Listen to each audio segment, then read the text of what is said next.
Conversations with Nicole.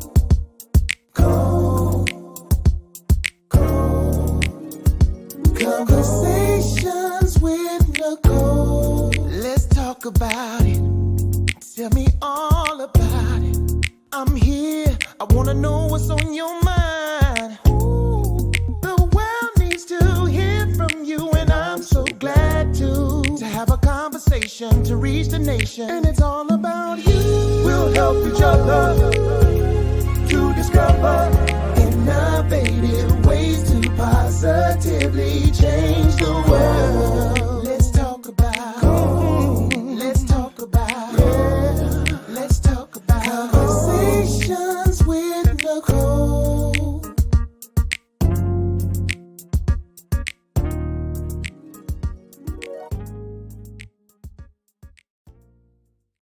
Greetings. Happy Monday. Welcome to Conversations with Nicole. I am Nicole Everett, your host, and Conversations with Nicole is a talk show based in Tallahassee, Florida, focused on connecting the community through conversations. And today is what I call Mindset Monday, which is an opportunity for you and me to have a conversation about whatever it is we want to talk about, and my guests. So today, my special guest is Dr. Bruce Strouble, who is no stranger to Conversations with Nicole. He is an environmentalist. He is a community activist. He is just an all-around great guy. But before I bring Dr. Bruce on with me, I want to hear from you. We are going to be talking about all politics is local. All politics is local. And so it's going to be a great conversation. So I invite you to tag a friend and let them know they need to be on here. Please like, please share, please tag, let them know they need to be on here. This is an interactive conversation. And while we typically are talking about mental health and wellness, I need y'all to get your mindset right about this politics situation, right? Because this is a big election year, lots going on, and I want you all to be informed. So I see a few of you are chiming in. For those of you who may be new to the platform, I want to hear from you. Put your city, your state in the comments, and we will give you a shout out. I see you, Brother Imani, who is here in Tallahassee. Thank you for joining us. We got Lady Tanisha on, greetings, who is also here in Tallahassee. Thank you for being here. My mom is on from Miami. Thank you for being here, Ma. And also Tallahassee Alert. I did see a post, but the days looked like it went away, but that's okay. Bruce is one of the founding members of Tallahassee Alert, which is the African American local election review team. And I'm sure he will tell us a little bit about that in just a moment. So listen, y'all. I have some very exciting news. I am starting a radio show on the Cumulus Broadcasting stations here in Tallahassee, starting this Sunday. And my first guest was Dr. Bruce Strouble. And so we talked about some of what we are getting ready to talk about tonight, but I am, again, super excited and delighted to now be on radio. So my own radio show, again, on Cumulus 96.1, Blazing 102, and on Heaven. And so I ask for your prayers, ask for your support. You can tune in. I know it's going to be on 96.1 on Sundays from 9 to 9:30. So I'm inviting everybody to tune in and give me your feedback. Give me your feedback. So it's going to be an interesting time, a fun time. We're going to have a lot of guests on talking about a myriad of topics. So, you know, it's going to be great.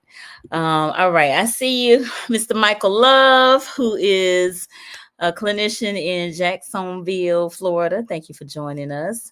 All right. While others are joining us, I'm going to go ahead and read some of Bruce's, Dr. Strouble's bio.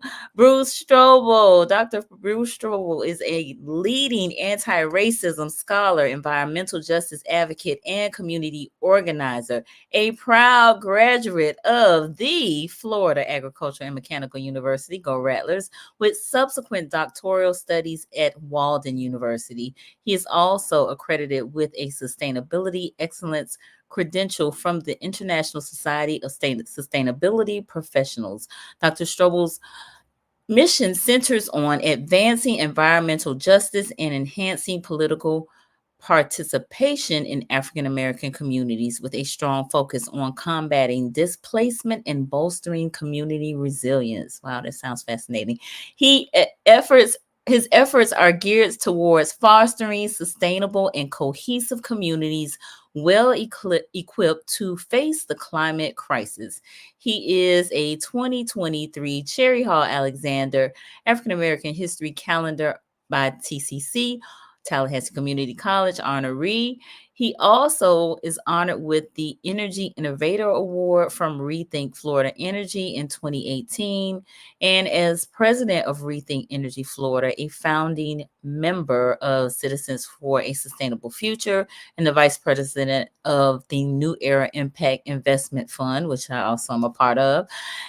He plays a pivotal figure in various influential organizations like Tallahassee Alert, which I already have mentioned, and he extends his academia as a senior fellow at both the Institute for the Polarities of Democracy and the Environmental Leadership Program. That's a mouthful. He previously shaped sustainability policies and practices as the coordinator for the city of Tallahassee and at FAMU Sustainability Institute. And currently, he spearheads equitable climate resilience projects at Groundwork USA, driven by his firm belief in the power of democracy and community engagement to create thriving and sustainable communities. Woo! This brother is deep. Y'all help me welcome Brother Bruce Strobel. Oh, welcome. Oh, wow. Thank you so much, Nicole. I'm always happy to be on your show, and congratulations on the new radio show. And I'm glad I can't wait to I'm glad we got to do the interview. That's gonna be Indeed, amazing. indeed. So I just read a little bit about what you do, but tell the people, who are you? Who is Dr. Bruce? Yeah, I'm just a young black man brought up in a black community by black people who cared, and that rubbed off on me. And I care about black people. I care about all people, but my primary focus is our people. And a big part of that is just trying to get our people more organized and informed in the work that we do. I think that we have so much brilliance and so many talents within our community that if we took better time to organize that and really focus on developing it and seeing our fullest potential, we could do great things and we can make our lives better and the lives better of those people around us. So a lot of what people see me do, a lot of what you heard in that description there is just a lot of the work that I'm involved in because I was inspired by other people doing similar work. Nice. And when I tell you, this brother is one of the hardest working brothers out here in these Tallahassee streets, trying to make a difference, trying to make things happen. He has run for public office. He's worked on campaigns and really does try to do his best to keep us informed and aware of what's happening, which is part of how we even came to have this show tonight, this conversation tonight, because you currently serve on the City of Tallahassee's Charter Review Committee. Absolutely, yeah. Yes. So just to explain what that is to everyone, every municipality has a charter. The charter is like the constitution of your city. And what's happening right now in Tallahassee, and it could be happening in some other municipalities in the near future, or it may have just happened, is we are reshaping or we're revisiting our charter to see if there's any changes that we would like to make. Our city commission elected to appointed a 10-member commission, including myself. And right now, our charge is to look at 4 specific items and then make recommendations back to the commission, which they will put on, if they approve, will be on your ballot at the 2024 elections here in Tallahassee. And what that would include is, are we going to extend the size of our city commission? Do we want to be more like what y'all doing over in Jacksonville, where y'all got 19 people? Do we want to go like some of the other places in Florida where they have 7 or 9? There's been some discussion if we want to move to districts, but that doesn't seem to be that's not one of our official charges, but there's been discussion. There's also this idea, do we want to raise the pay for our city commissioners? And then how do we want to handle elections where there's only 2 members? Do we want to put them straight in the general election, or do we want to allow them to run in the primary? And then how often should the charter committee be convened? So those are the kind of questions we're answering right now. But these are things that will impact people's lives, and a lot of times everybody don't get no input on it. So that's what we're trying to drive out community involvement. Indeed. And you all are currently meeting on Thursdays. Thursdays at City Hall in the Tallahassee room, and it's open to the public. And I encourage you, if you are here in Tallahassee and you have an opinion, please come share with us, because we are reluctant to make these decisions without community input. All right, community. So listen, this is your opportunity. You all meet at what, 6 p.m.? Yes, ma'am. 6 p.m. 6 p.m. on Thursday, City Hall in the community room. And it's open to the public. So you can, ask questions. You can give input, because again, this is a group of our peers that has been appointed by commissioners, city commissioners, two appointees per commissioner to review this charter and make these recommendations. So, which again lends itself to our topic, which is that all politics is local. Yes. All politics is local. What does that mean to you, Bruce, when you hear that topic? One of the first things I learned when I was taking political science is a student in the class said, well, I'm not really into politics. And the professor that said that it's not possible to not be into politics. And when you think about what politics is, it's simply how we distribute power, how we make decisions as a group. So either you are going to be passive and let people make the decisions for you, or you're going to involve yourself in the process. And that's all politics is that process.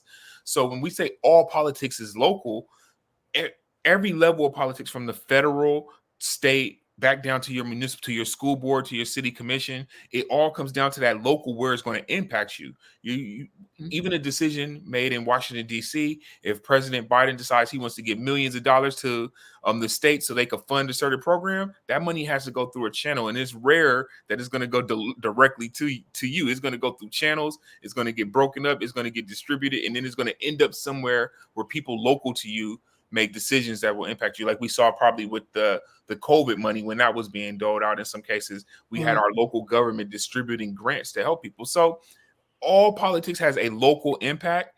And then that is the most direct place where you're going to be able to make changes, and where you're going to be impacted by political decision making. Absolutely. Absolutely. Let me pause. I see a few folks have joined us. Miss Jeanette down in Miami Gardens, thank you for being here. Michael, congrats on your new endeavor. Thank you so much. Appreciate it. And my godmom, Miss Gloria Sellers up in New York, thank you for being here. And Miss Tracy Golay, who is here in Tallahassee, thank you for joining us. So I want to ask the viewers, because I sense that there's, some voter apathy going on amongst us. And so I think oftentimes we feel like we are voting for the lesser of the two evils, especially for some of these larger or more national elections. And so I want to ask, what are your thoughts about voting? Do you think it makes a difference or not so much? Do you think? No, I want them to comment, but I do. Okay, let's hear what the community. But in the comments, let us know. Do you think voting makes a difference or not so much? Maybe you've been disappointed because your candidate didn't win, a few years ago for whatever election or office they may have been running for. Maybe you thought the election process was unfair. Maybe you thought, it was they were cheated or robbed or what have you, right? We've heard of some voter shenanigans going on, all right? Voter suppression, yes. Different things that have been done to hinder people from voting. So Absolutely. I don't know. All right. So, listen, she said, hit the like button. Yes, y'all hit the like button. She being my cheerleader for me tonight. I appreciate that. My mom said, definitely it makes a difference. Okay. I agree. I do believe it makes a difference as well. All right. Walter McDonald the third. Thank you for being here. He said all skin folk are not kinfolk. This Oh is yeah, we true. know that. We know that. This is true. This is true. What you think? Let us know, Bruce. It definitely makes a difference. You can't deny that. There are ways that you could be impacted. I have a child who has a terminal illness. I switched jobs right as it was happening. It's a strong possibility that under previous administrations he would have been denied for pre-existing conditions. Right? Hmm. That's just the reality. That's the reality of it. There is funding that becomes available for certain types of programs that I do because we have a particular administration in power. And a lot of the work, I'm really big on the environment, a lot of the pollution, a lot of the climate crisis issues. One party does not believe that anything is happening at all. The other party, they may not be perfect and they may not be doing exactly what I want them to do, but at least I could get my foot in the door to discuss it with them. So there are clear differences between the parties. And I think sometimes, I think we saw Mr. McDonald say, all skin folk are not kinfolk, and even all people in your party are not always on your side. And that's why I like to advocate for the African Americans here that we have to not be so one tracked in our politics. I think Malcolm X used to say we need to be more politically mature. And to me, that means that we have to develop political systems that operate efficiently and effectively. And by that, what I mean is that we need to be thinking about politics outside of just the election time. And if politics doesn't stop at the voting booth, you have to attend meetings. You have to get on these committees. You have to be linking up with people in your community, determining what you want to accomplish, setting goals. And then when you're working at it at that level, you're able to get more done. But if people are just sitting around saying, well, I hope President Biden is going to give me everything I want, that's not how this works. And it's never worked that way for anyone. It does So not. political maturity. Political maturity. All right. That's one of the words, sort of one of the statements for tonight. We got Miss Talithia Edwards on. Thank you for joining us. She's here in Tallahassee. My sister. Yeah. Appreciate That's a, you. that's a sister who understands politics. Indeed. Indeed. Indeed. All right. We got Brother Quasi on. Peace and blessings to the community. He is in Atlanta. Thank you for joining us, Quasi. So I know I kind of mentioned that I wanted this to be kind of like a civics lesson of sorts, but I would like to, and I'll just give this a little bit of background as it relates to this. Back in 2017, Bruce led a discussion on just the way our governmental branches work, both federal, also state and local. And so, I was kind of amazed at some of the things that he shared with us as it related to elected positions, appointed positions, the terms for the positions. Some are 2, some are 2-year, 4-year, and some of the things that these positions were responsible for. So I did want you to, kind of go over some of that as well, because I think it's just important for us to know. Okay. Well, I'll start. I think people pretty much are familiar with the federal stuff. You learn that generally in your high school or college government classes, but people aren't as familiar with state and local administrations and how they work. So I'll just talk briefly about Okay. that. I'll go into some details when necessary. We all know we live in the state of Florida, where we have a executive branch that is elected. So we elect our governor, which is currently Ron DeSantis, or as President Trump says, the sanctimonious. Okay, I had to slip that in there, right? He's our chief officer, and he's responsible for enforcing the state's laws with his administration. Now, one of the key powers that the governor has that people often overlook, he could appoint state agency heads. So that's where it gets really important. He gets to make judicial appointments, and he gets to appoint people to boards and commissions. And Yeah. even if the city of Tallahassee had a vacancy, like when our commissioner got arrested by the FBI, remember, and it was a vacancy. I do. If the city was unable to come up with a process to get another commissioner in there, Ron DeSantis would have got to make the appointment at The that time. governor can make the The governor appointment. can make Yes. that appointment. So Okay. the governor is very important, and he also has a clemency power as well, meaning that he could grant pardons, reprieves, and commutations of punishments. So very similar to the executive branch at the federal level, except his power is limited to the state of Florida. Now, outside of that, he has a cabinet, which includes his lieutenant governor, which is the second highest executive official. Mhm. Also, the Attorney General, the Chief Okay. Financial Officer, and the Commissioner of Agriculture. And one thing that's unique here in Florida, I won't say unique, but you don't see this everywhere. Those are elected positions. The governor can't appoint people to those positions. Okay. So we have our Attorney General, that's our Chief Legal Officer. The Chief Financial Officer oversees the state's finances, and the Mhm. Commissioner of Agriculture manages the state's agricultural industry, consumer services, and regulation of various industries. And that's a 4-year term as well. So is the CFO is a 4-year term, and the Attorney General is a 4-year term. Okay. So then we also have our legislative branch. This is Mhm. important. We have 40 members in our Florida Senate and Yep. 40 members in the Florida House. I'm sorry, 120 members in the Florida House of Representatives. The senators serve 4 years. House of Rep members serve 2-year terms. Okay. All right. So I challenge everybody, if you could just go ahead and type in the chat, who is your senator, not the state senator, your Florida senator who represents you. And I know my Tallahassee folks, most of y'all should know. And for who's your representative? We have 3 of them here in Tallahassee, depending on what side of town you live on.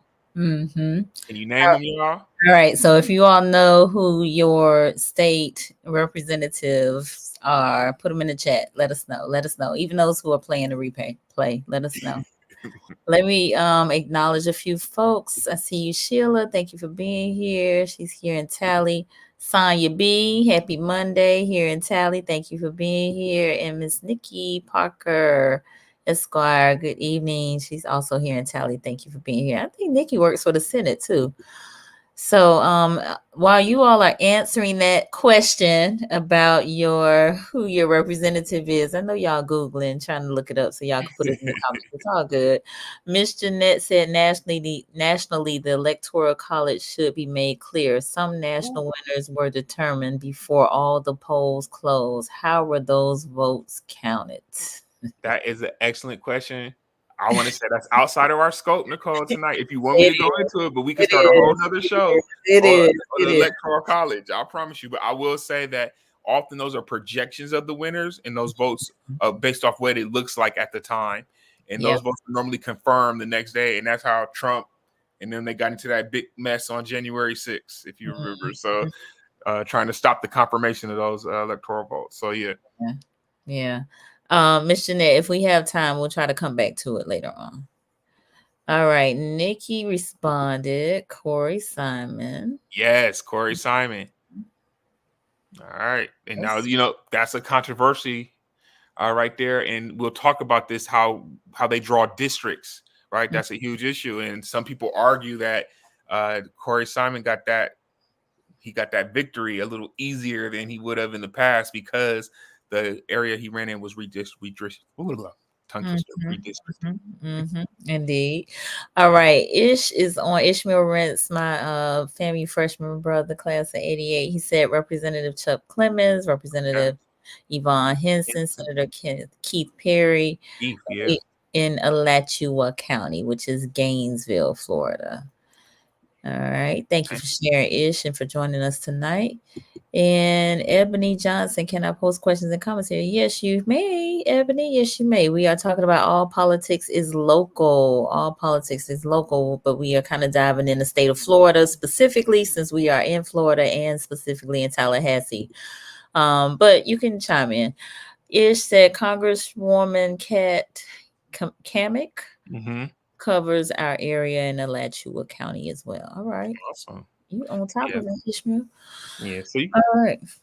I think this is important, right? I know those of us who are really involved, and they're going to know. But when you start talking to, especially as we go down, we get to our younger folks a lot of times, and not all of us all at our older ages, we don't know either, right? But you'll start to find that not only do people not know who the people are, they don't even know the positions exist sometimes. So people want all these changes, and they're like, I want Biden to do this, and I want President Obama. I wanted President Obama to do this, and it's like that's not even in his sphere of influence or responsibility. So that's why it's important to explain to people the local, the state, and then local levels of government.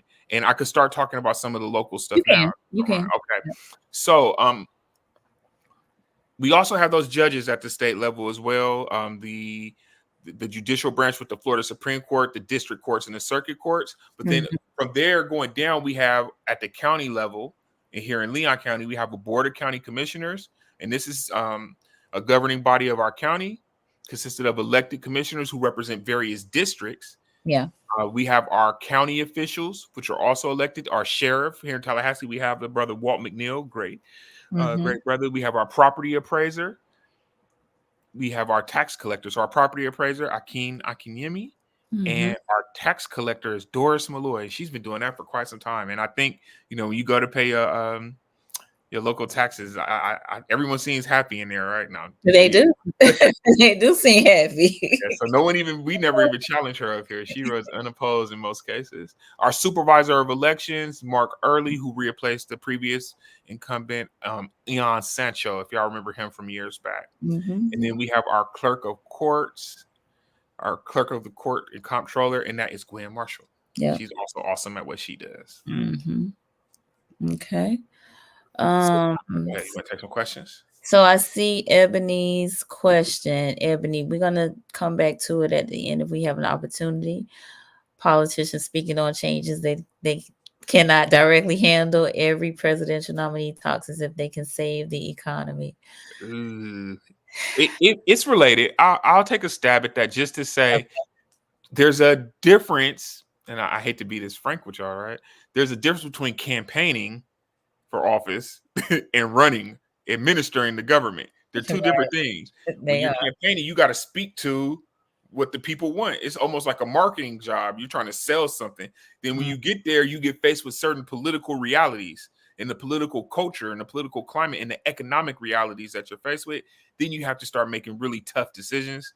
And that's not always fun. And then people do that in the midst of thinking, I'm gonna have to run again and campaign.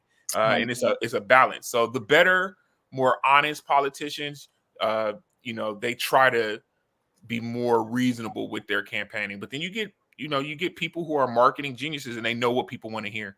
And that happens at the local level as well. It does. It does. All right. So Leon County, again, Florida, Tallahassee. Tallahassee, we have a city commission, right? We have a governing body consisting of 5 members, including the mayor and 4 commissioners. The commissioners, including the mayor, are all elected by all city residents. All our races are at large. And then they hire a professional city manager. So you should know, if you're in Tallahassee, for example, you should know who your commissioners are.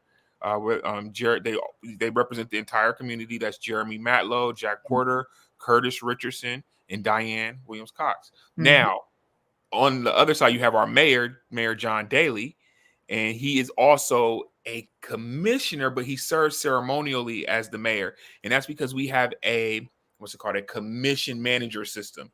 So I think that's something important. I would ask y'all, in your particular municipality, what setup do you have? Some people have the strong mayor set up. Some people have the weak mayor set up. And a lot of us are using across the state of Florida this commissioner manager system, where you have a commission that hires a manager, and they could fire the manager if he's not performing well. But that puts an immense amount of responsibility on the manager. Indeed. All right. Talitha say, amen. We realize most people don't realize an elected cannot do all of what they promise. Absolutely. And they don't serve alone, indeed. And we don't have a strong mayor in Tallahassee. That's correct. All right. We got Brother Kufu on with us. Greetings. He's here in Tally. He said, hello, everyone. Great subject. A leader can be a politician, but a politician might not be a leader. We need leadership from the ancient world, which is based in truth, strength, wisdom, power, and a commitment to serving the people.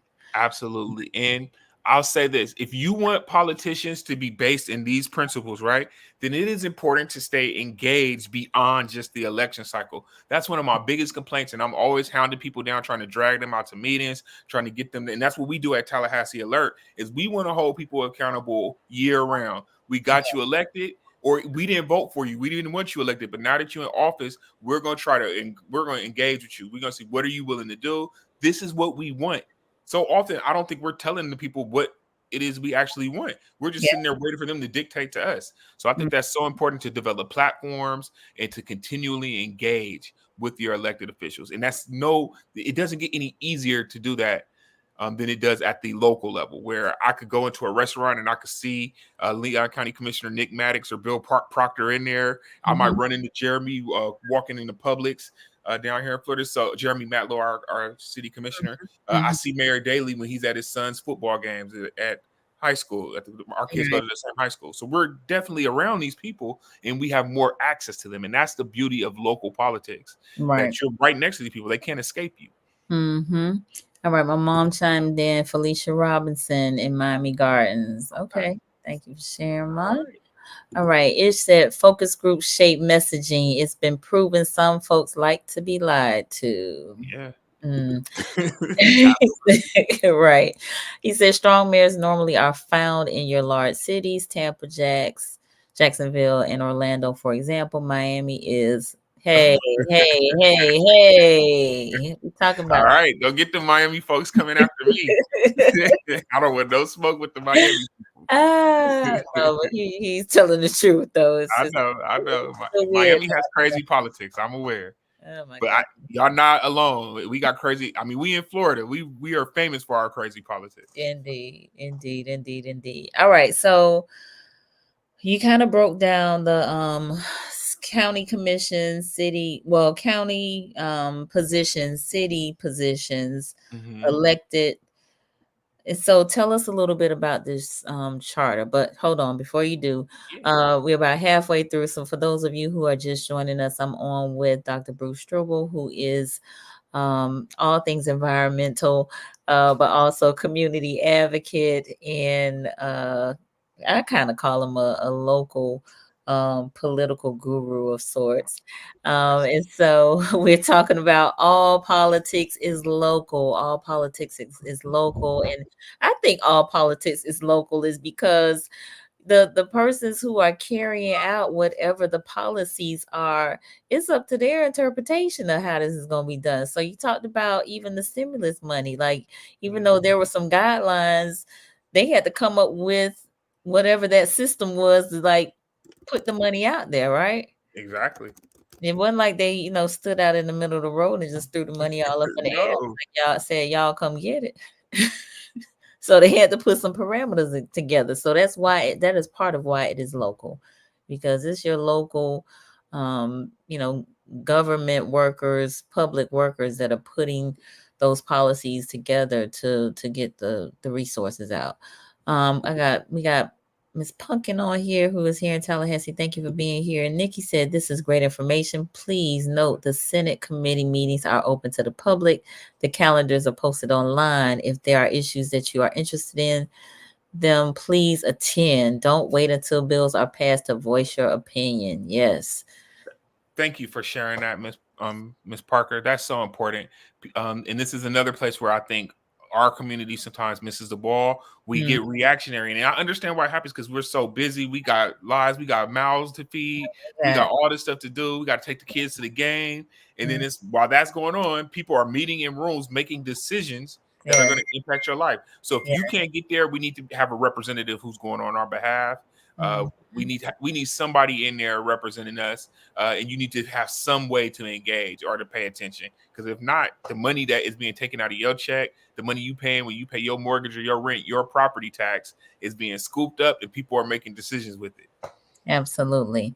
All right. Ebony, she said, is attending city council meetings a more comprehensive way to get involved and up to date? I think that's very important to attend city council meetings. And I'll tell you, sometimes they could be long and cumbersome, and it could be full of like little inner city politics. But ultimately, they are supposed to publish the minutes from the meeting so you can read them. And if there's a huge issue going on, you may want to be prepared to go and give your public comment. In most municipalities around this country, public comments are required before decisions could be made. I can't say that's the absolute for every single municipality, but I know in major ones, and I know Ebony's from Kansas City, for example, Kansas City area, and they have to take public comments. So it's an opportunity for you to go there and tell them what you believe about any decision that's being made. And when people aren't responding to public comments, now you have an excellent reason to call them out when it's election time and say, we told you we didn't want you to cut down this street. We told you we didn't want you to take our money and give it to this developer who was going to build this thing on this side of town where we don't even know him at, right? So then you can hold people accountable because you went there and told them you didn't want that, or you Indeed. did want that. We Indeed. want sidewalks. Indeed. Indeed. All right. Tell them, Bruce.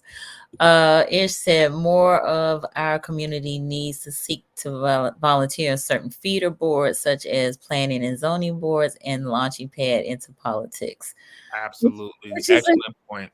a great segue to, again, this City of Tallahassee Charter Review Committee, which Dr. Strouble is a member of. But tell us about the charter and more specifically, some of the things that the review committee is um, wrestling with in terms of whether or not you want to keep some of the things that are on the charter as they are, or if you want to change any of those things. Absolutely. So I think, as we were explaining earlier, your charter is your constitution for your city. It's what organizes you and says this is how we're going to do business. So I think the commission, our Tallahassee City Commission, in September of last year, they decided to appoint this committee, and they each elected 2 members. Commissioner Jeremy Matlow here in Tallahassee appointed me. Commissioner Diane appointed 2 individuals. Commissioner Curtis Richardson appointed 2 members. The mayor appointed 2 members, and Commissioner Jacqueline Porter appointed 2 members. So they gave us a charge. They said they wanted us to review the number of electors or voting members that make up the governing body, our city commission. So right now we have 5 members, right? So they're asking us, do you want us to extend to 7? You want us to go to 9, 11, 13, 15, 17? Like Jacksonville, Florida, y'all have 19, which I think is crazy, right? But that's a lot of people. So there's been a lot of people, a lot of discourse back and forth. Well, why should we change it? Is there something wrong? And that's kind of been my position. I'll share that publicly, is that I don't know that our 5-member commission isn't working. Someone would have to come and show me, like, we can't get anything done with just 5 members. If we went to 7, it would change. I haven't seen that. So then I would have to see, if not that, some kind of injustice. Because we only have 5 members, these people are being not treated fairly. Something's happening because of that. I haven't seen that. And if without that, I would need everyone in the community to come to me and say, Bruce, we want to change it. Without those things, I personally don't feel comfortable making a change, but we'll see as more information comes out and we get more public comment, because y'all all in Tallahassee, now that you heard this, are going to come out and tell us how you feel. Look, I'm gonna poll them now. So the folks that are on in Tallahassee, y'all think 5 members is good, or y'all think we should have more? Let us know in the comments. Don't be scared. Safe space. Let us know in the comments. I think we good at 5. I think it gets, to be a lot of personalities that you got to deal with. In 19, I can't even imagine that. That is insane. How do you even get a quorum for that? That's a lot. They'd be there to the wee hours of the night trying to get one act passed. I bet. So Edwina is joining us. She said, thanks for educating us. Thank you for being on here. That's my job, sister. Thank you. All right. Walter said 5 on it. Okay. Stay with the 5, Walter. Okay. I'm with you, Walter. All right. We got Mr. Joe Ward on the shoulders of giants. Yes, he said, happy money keeps shining, Bruce. All right. Let us know what you think, Joe. 5 commissioners enough on the city commissioner, or you think we should have more? Let us know. No judgment. Let us know. All right. We got Miss Kiosha on. Thank you for being here, my sister. I appreciate you. She's here in Tallahassee as well. And cousin Glenn in Augusta, GA. Thank you for being here. He said, keep up the good work. He's on LinkedIn. I appreciate you. All right. So Sonia agrees. I'm with you and Walter. 5 is enough. We got 5 on it. All right. So you see, as more people, everyone I talk to is saying they don't see the need to change. So without some kind of overwhelming thing, I'm gonna lean on the people for that one. Okay. Now, this next issue, y'all, hey, Ms. Morris. Said 5. Here in Tallahassee, our commissioners are paid about, I think, 50% of what our city commissioners get 50% of what our county commissioners make, somewhere like around $40-something thousand, $45,000 to $47,000. And we're wondering, is that enough money to adequately compensate someone who is doing what many consider to be full-time work representing the interests of the citizens in our local government. So there's an idea to raise their pay, but we haven't decided how much or what to recommend. But that's something we're being asked to discuss and come up with a recommendation for. Now we've got mixed reviews on that, where it seems a lot of people are against expanding the commission. I got more people who support actually making a raise for commissioner salaries because they're saying they want it to be equitable, where a average citizen, someone like me who doesn't make that much money, could go and serve on the city commission and have enough money to take care of myself and my family. And I have some people feel, some of my other friends feel like, hey, if you want to serve, then you're serving out the kindness of your heart, and this shouldn't be something you're doing for money. So I understand both perspectives, but what do y'all think? Do y'all want to see the commissioners make a living wage, basically? They need to at least make a living wage. Joe said 5 as well. He said 5. Okay, Joe. Okay. I'm gonna get back to your question. Quasi said representation should be determined by the size of the population. Ooh, finally. Okay. So what's a good number? So what is that? We have 200,000 citizens here in Tallahassee, in the city. And maybe countywide, we have maybe 270. I haven't looked at that census number in a while. But with that said, our county has the at-large members on top of the different district representatives. Here in the city, we only have 5. What would change? That's the question I would ask to Mr. Quasi there. What would change if we went to 7? How would people be better represented than they are with 5? The commissioners are not representing any specific segment of people. They're supposed to be representatives of the entire city. So that's what the question would be. How would you, where would you determine the number? What's the ratio you want to see? Exactly. So is that one representative for every 50,000 people, or what? That's what it sounds like, right? Ms. Jeanette said Miami-Dade has 13 commissioners. Ooh. Okay. All right. And the question is to be answered. The question to be answered is, are the number of representatives adequate to fairly and equitably serve the volume of people? Fair question. I think what you're hearing from us here in Tallahassee is we feel that the number isn't what's stopping it from being fair and equitable. Right? So I think that's what I'm hearing, at least. If the people feel differently, I'm gonna need them to say it. So I welcome the debate. I welcome more discussion on the matter. Indeed.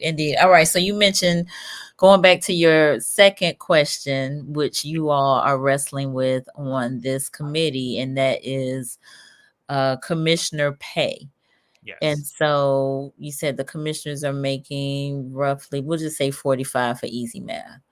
And also, and I don't think you mentioned this, but the mayor is making comparable to what the county commissioners make, which is yes, I want to say it's in the 80s, $80,000 to $90,000, something in there. I don't have it in front of me. Actually, I could pull it. It's not hard to find.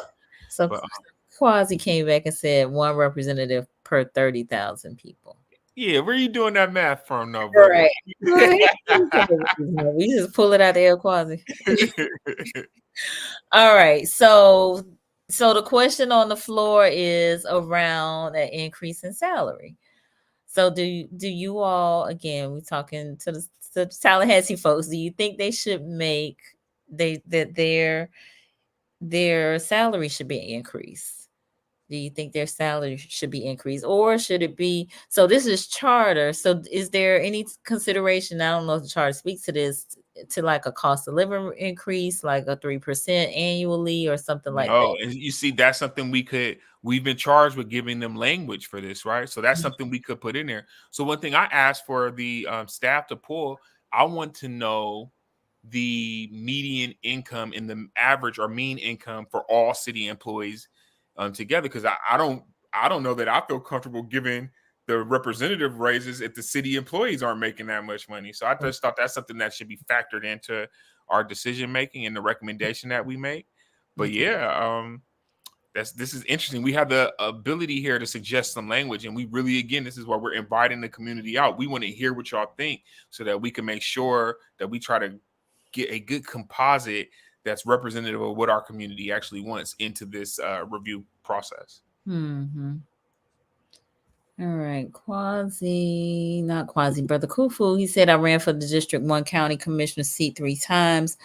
I've been in the building engineering industry for 59 years. 90% of the issues the commission board deal with are in the area and is where I had unlimited knowledge and experience in, but popularity play a role in how our citizens vote. Brother Kufu is absolutely right. And this is where I talk about political maturity, right? It Mhm. is very likely that the more popular candidate and the candidate who's the best funded and has the best public image is the one that's going to win. And we've seen very often where we had some really great public images completely get unraveled with a scandal. So that's why it's not safe to always vote that way. We have to we're going to have to grow past that if we really want to get strong representatives, especially at the local level. And it Mm. starts with being consistently engaged. That's how you get to know this person told me to my face they was going to support this, got up there on the dais, looked me right in the eyes and voted against it. I've seen it happen. I've Oh, seen people, you know what I mean? I know Walter could tell you about this, right? My brother mhm. Walter McDonald could tell you about this. So we've seen this happen. So it's your responsibility and your right as a citizen to hold them accountable. And I Mm. think that that's where I say we need political maturity in the Black community. We need political maturity in the country as a whole, but Black people, because our needs are so dire, we might have to grow faster than a lot of other people because we got some really pressing needs, even right here in Tallahassee. I know y'all got them in Jacksonville and Miami. And to Yeah. address them, government is an effective tool. It's not the only tool, but we can use government to address some of these issues. What do you think are some of our pressing needs here in Tallahassee? Whew. We have a housing crisis, a Mm-hmm. housing crisis. Affordable housing is hard to find. And what we consider affordable housing is relative because it's not affordable to everyone. We have a and I'm going to tread lightly here because I don't want to offend nobody as we're going into election season. Maybe as we get closer, I might be a little more forceful. But we have an ethics issue. Okay. We have an ethics issue where there seems to be certain individuals who are able to influence our local government unfairly Okay. because of their amount of money. And I'm hearing a lot of complaints about that throughout the community. We have large amounts of money being given away to people, going all the way back to that Doak Stadium vote. I'm not letting that go. I'm still upset about that. Up here in Tallahassee, we gave Florida State University all this money, $10 million to expand their stadium. I'm still a little upset about that. We just recently gave a developer near $2 million to do his private business. And when he was asked about it by some of the commissioners, he wasn't even answering questions. That kind of speaks to um, the potential that there could be conflicts of interest taking place, Mm-hmm. and those kinds of things should be addressed. So that's two of our local issues, and I think the other one is the ability to have continued economic growth in specific sides of town, particularly on the south side, where we need economic development and economic growth, and it doesn't seem to be happening at the same pace we see it in other areas, and that Okay. bothers me. Gotcha. Okay. I appreciate that. All right. No takers on the increase in salary or keep it the same. Nobody is look crickets. They silent. All right. Okay, so then our third charge is sometimes we have situations where there's only two people running for office, and Mm-hmm. normally what we'll do is we'll have the primary, and then they go to the general, or they'll just go straight to the or we have them run in the primary. And what happens there is in Tallahassee, I don't know how it is everywhere else, but in Tallahassee, we might have only 30,000 voters come out for the primary election, and then we'll have 80,000 voters on the general election night, right? So what Mm-hmm. happens is a person could win during the primary who really wouldn't have had a chance had we got all the voters out there. And then you have to ask yourself, how democratic is that, right? Is that fair if you won an election where you got the majority of a minority of a small percentage of the registered voters? Or is it their fault for not participating? It kind of depends on how you feel about that situation, right? Yeah, So it does. that's another question we're being asked. Should that go straight to the general election? I kind of would. I feel like that whole general election piece is real because, like you said, most voters you get more participation typically during that time, and so that would really be more of I think a true gauge of what the community, what the will of the community is. Yeah. So I've heard arguments for both sides, and they're both convincing. I'm undecided on that one. I would love to hear what the community thinks. that is a tough one. We got a few more folks joining us. Dr. Hey, Marcus Nicholas. that's my Hey, brother hey, right hey. there. What's up, Doc? Indeed. He said more expensive to go straight to the general election. That is true. It does prolong the thing. All Yeah. right. And we got Dr. Jiva St. Fort, who was on with us last week. Thank you for Oh being yeah. here. Kiva juice. Yes, Jiva Juice. We were talking about how to juice and be juicy. All right. Sonya says she understands both sides. I need you to tell me which way to go, Sonia. You can't be on both sides. All right. Bruce looking for answers tonight. So Ish had a question. He said, if it fits the convo, speaking of the wealth or the lack thereof of our elected officials, Dr. Bruce, can you weigh in on the Form 6 controversy, particularly with certain commissioners quitting over it? I'm Okay. not familiar with that issue. Yeah. Hold on. Where is it? This is Gainesville. okay. I'm not familiar with that, but that's something I need to read about. You said it's a Form 6 situation. I don't have an answer for you right at this minute, my brother. But if you reach out to me, give me some time to read up on that, and I can give you my opinion on it. I wasn't aware of what took place, but thank you for bringing it to my attention. Indeed, indeed. All right. So we still kind of iffy on that Yeah. primary election, general election, if it's only two candidates. Yeah. So then the fourth one is, how often should we have our charter commission come together? Should it be every 10 years? Should we look at it? Should we do it sooner? And I don't think there's any strong opinions on that. I think people agree that we should have it. We probably will come up with a number based off when we get community input. And then we're supposed to make these recommendations back to the city commission. Now, here's another thing that's going on with this. There's also the opportunity to bring additional ideas that should be imposed in the charter that have not been considered on the four that we were charged with yet. So Okay. there's some been back and forth between the interim city attorney, and some of the members of the community. The community members are coming and saying, "Hey, y'all have it says that the charter committee is supposed to determine any recommendations that go into the charter." The city attorney's position, at least in my opinion, from what I'm listening to, she's saying that we're only supposed to look at those four items. So that's going to be a hot debate going forward.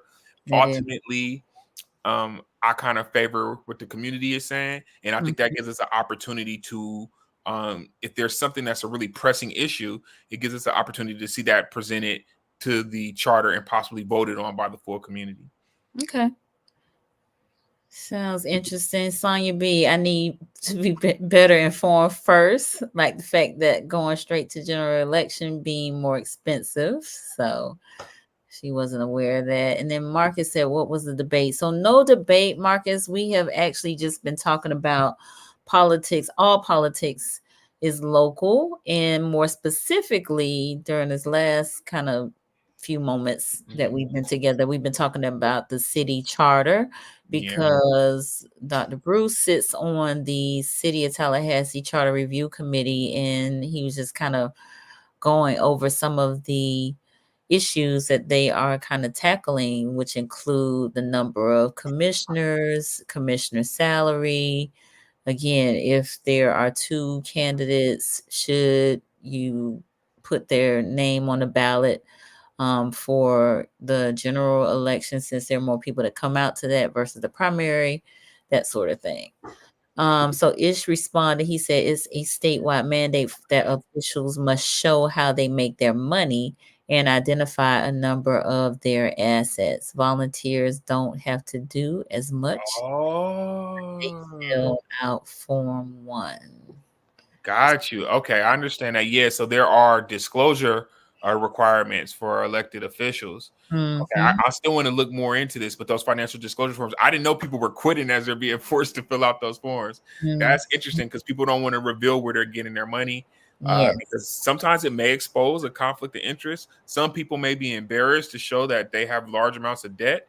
So it could be It could be a lot of things. I know, for example, when Stacey Abrams was running in Georgia, when she did her financial disclosure, she got a lot of criticism from Republicans because she had such high student loan debt. But to a lot of people, that resonated with us because we had student loan debt as well. So that's just one example of what financial disclosure reveals. But for a long time, they were asking President Trump to show us them taxes, and he fought that to the end. So Sure did. interesting. Yeah, I'm gonna look more into that, Mr. Rentz. I'm not fully aware of what's going on with that situation, though. But I appreciate you raising the issue.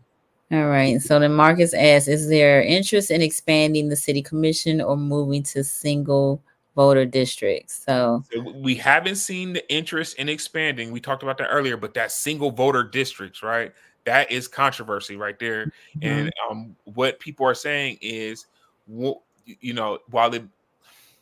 it could have limiting effects, particularly on how the districts are drawn. Would they just mimic the county's districts? That confine all Black voters, the majority of Black voters, to just one district now.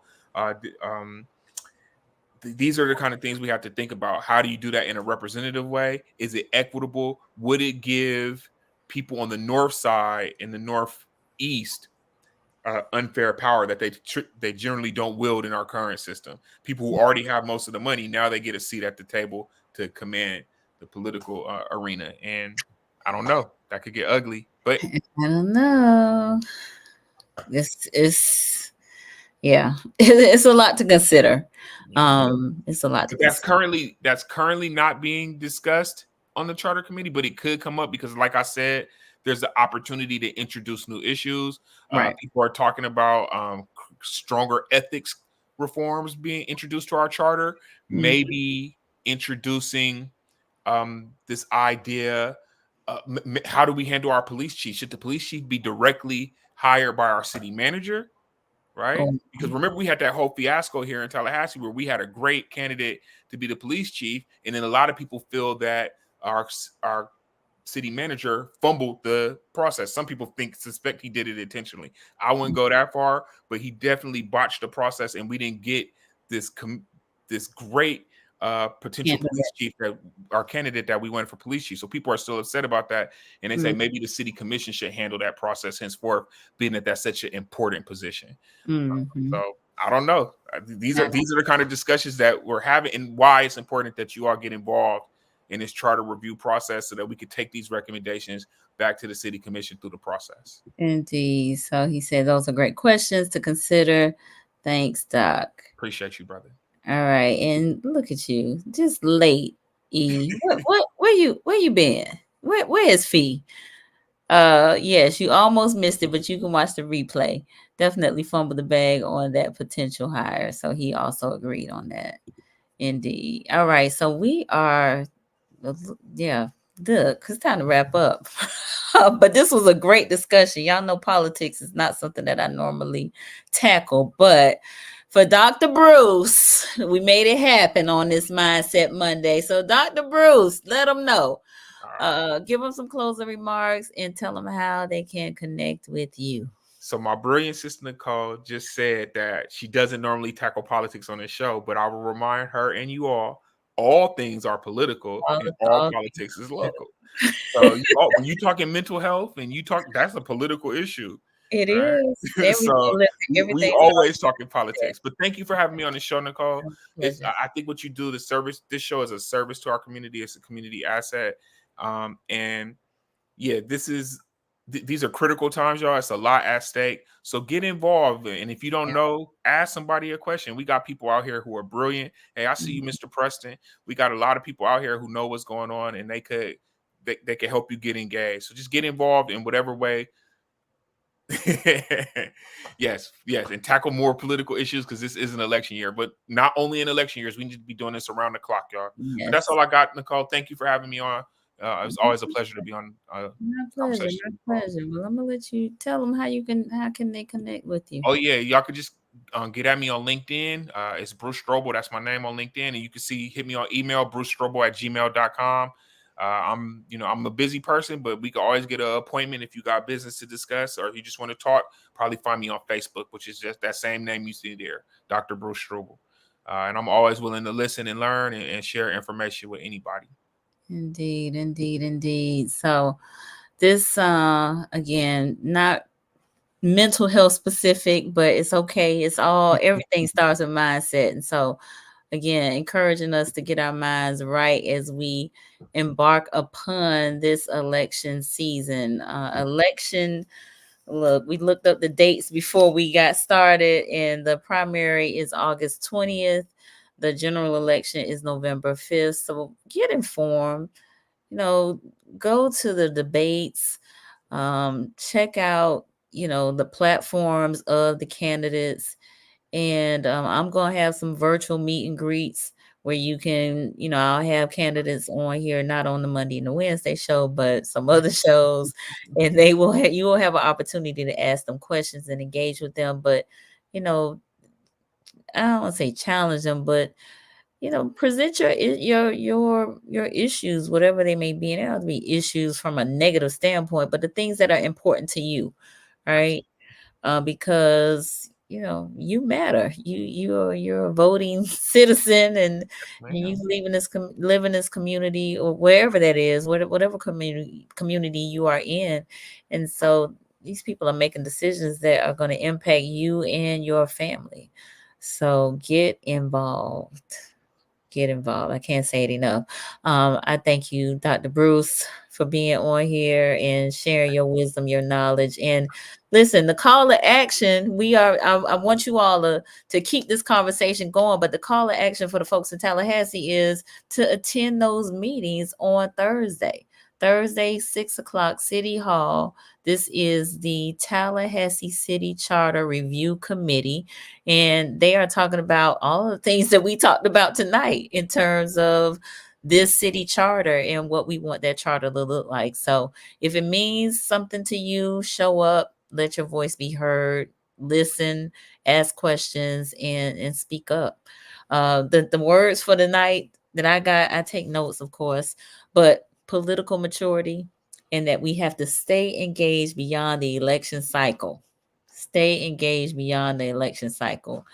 Um, you know, it means something. It means something. So if you all got something out of this, please let us know in the comments. I see a few folks have chimed in. Kim Preston, who is a candidate for property appraiser here in Leon County. Thank you for joining us, brother. He said, great job, Quasi. Tackle more political issues during the election cycle. Indeed, that's the plan. Sonya B, thanks so much, Bruce. Valuable information. Thank you for being here, sister.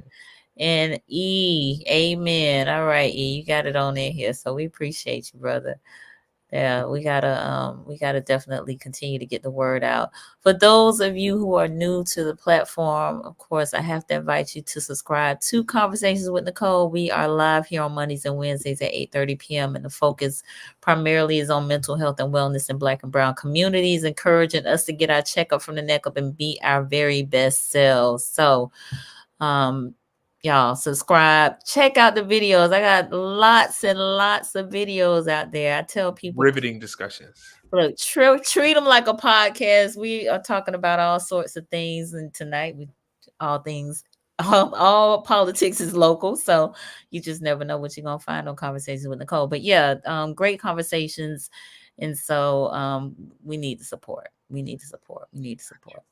All right, good people, y'all. Listen, Wednesday, Dr. Terry Parks comes back on. He is one of the domestic violence specialist gurus, if you will. And we will be talking about, hold on, I'm going to pull it up real quick. Y'all bear with me for a moment. We will be talking about time out versus walking away. Time out versus walking away. So should be interesting conversation. Always with Dr. Parks on, because he is so comical. But at any rate, we'll be here on Wednesday. So y'all check us out, and check us out on Sunday on 96.1 FM. First radio show featuring Dr. Bruce Strouble. All right. Y'all take care. We'll see y'all next time. Peace.